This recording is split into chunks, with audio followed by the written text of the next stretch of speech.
Jawa Barat menyebut masih ada 11 orang yang belum ditemukan akibat bencana longsor tambang galian batu di Gunung Kuda, Kabupaten Cirebon, Jawa Barat.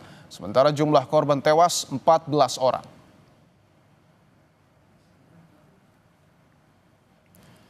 Kapolda Banten, Irjen Rudi Setiawan menyebut jumlah korban hilang dalam peristiwa longsor di tambang batu Gunung Kuda, Cirebon bertambah menjadi 11 orang.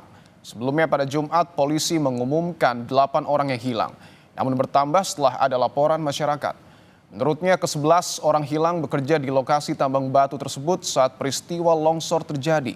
Proses pencarian masih terus dilakukan tim tanggap darurat dengan bantuan alat berat.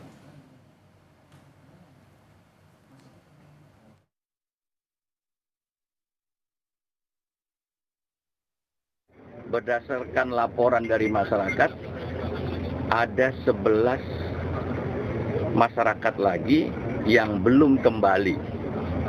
Yang berdasarkan laporannya mereka ini bekerja di lokasi pada saat kejadian. Ini sudah kita data semuanya, kita sudah mintakan ciri-ciri dan semuanya menjadi fokus dari tim tanggap darurat, khususnya tim pencarian korban.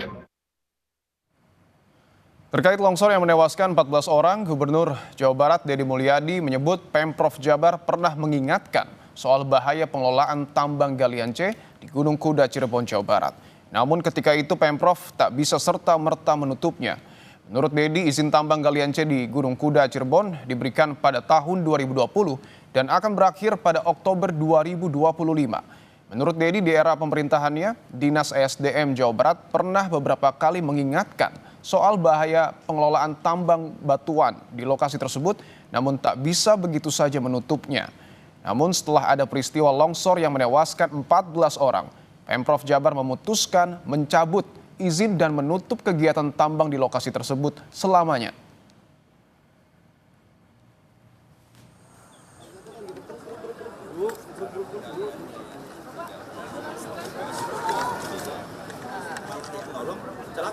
Yang kayak itu, yang kayak anggota Polsek Tasik. Ini kan tahun 2020. Tahun 2020 berakhir bulan Oktober tahun 2025. Jadi moratorium dilakukan ketika melihat perizinan. Jadi izin yang habis tidak kita perpanjang. Jadi ini izin habisnya bulan Oktober. Tetapi karena ini peristiwanya terjadi saat ini dan Dinas SDM Provinsi sudah beberapa kali memberikan surat peringatan tentang bahaya pengelolaan tambang ini. Tetapi kan kalau langsung menghentikan kan kita tidak bisa.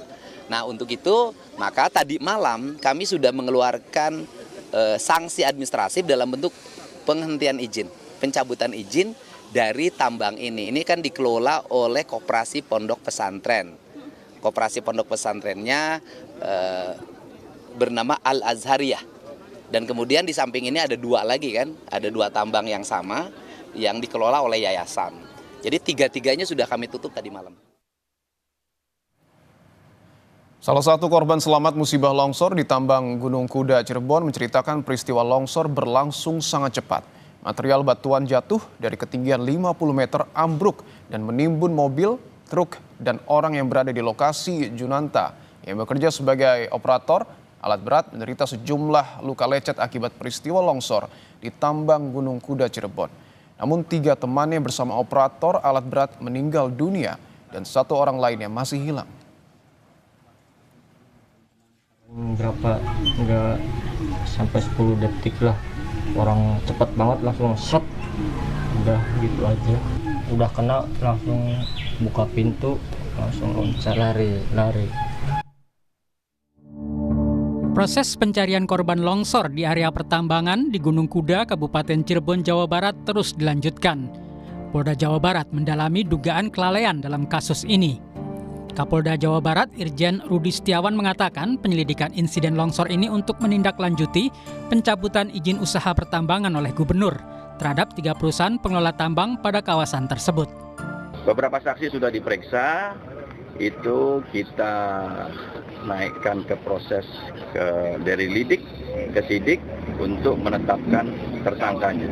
Ada beberapa undang-undang yang kita terapkan. Yang pertama adalah Undang-Undang Pertambangan, kemudian Undang-Undang Keselamatan Kerja dan Lingkungan Hidup, serta ada pasal KUHP 359 yang karena kelalaiannya menyebabkan 14 orang meninggal dunia.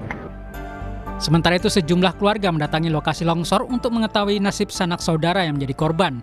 Salah satunya keluarga Muniah. Pihak keluarga mengaku sudah tidak bisa lagi menghubungi Muniah pasca kejadian itu. Menurut keluarga, korban biasa berjualan minuman di lokasi tambang. Berkeliling di daerah tambang ini. Tapi nggak tiap hari, tapi 1 minggu 2 kali. Sudah berapa tahun sih Pak Muniah? Jualan udah ada sekitar 5 tahun lebih. 5 tahun.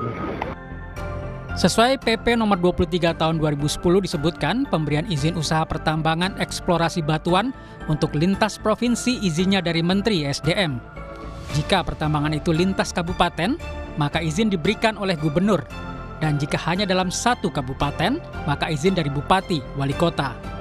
Aparat keamanan harus menyelidiki kasus ini hingga tuntas, termasuk soal izin tambang, agar kasus serupa jangan terulang lagi. Tim Liputan Kompas TV.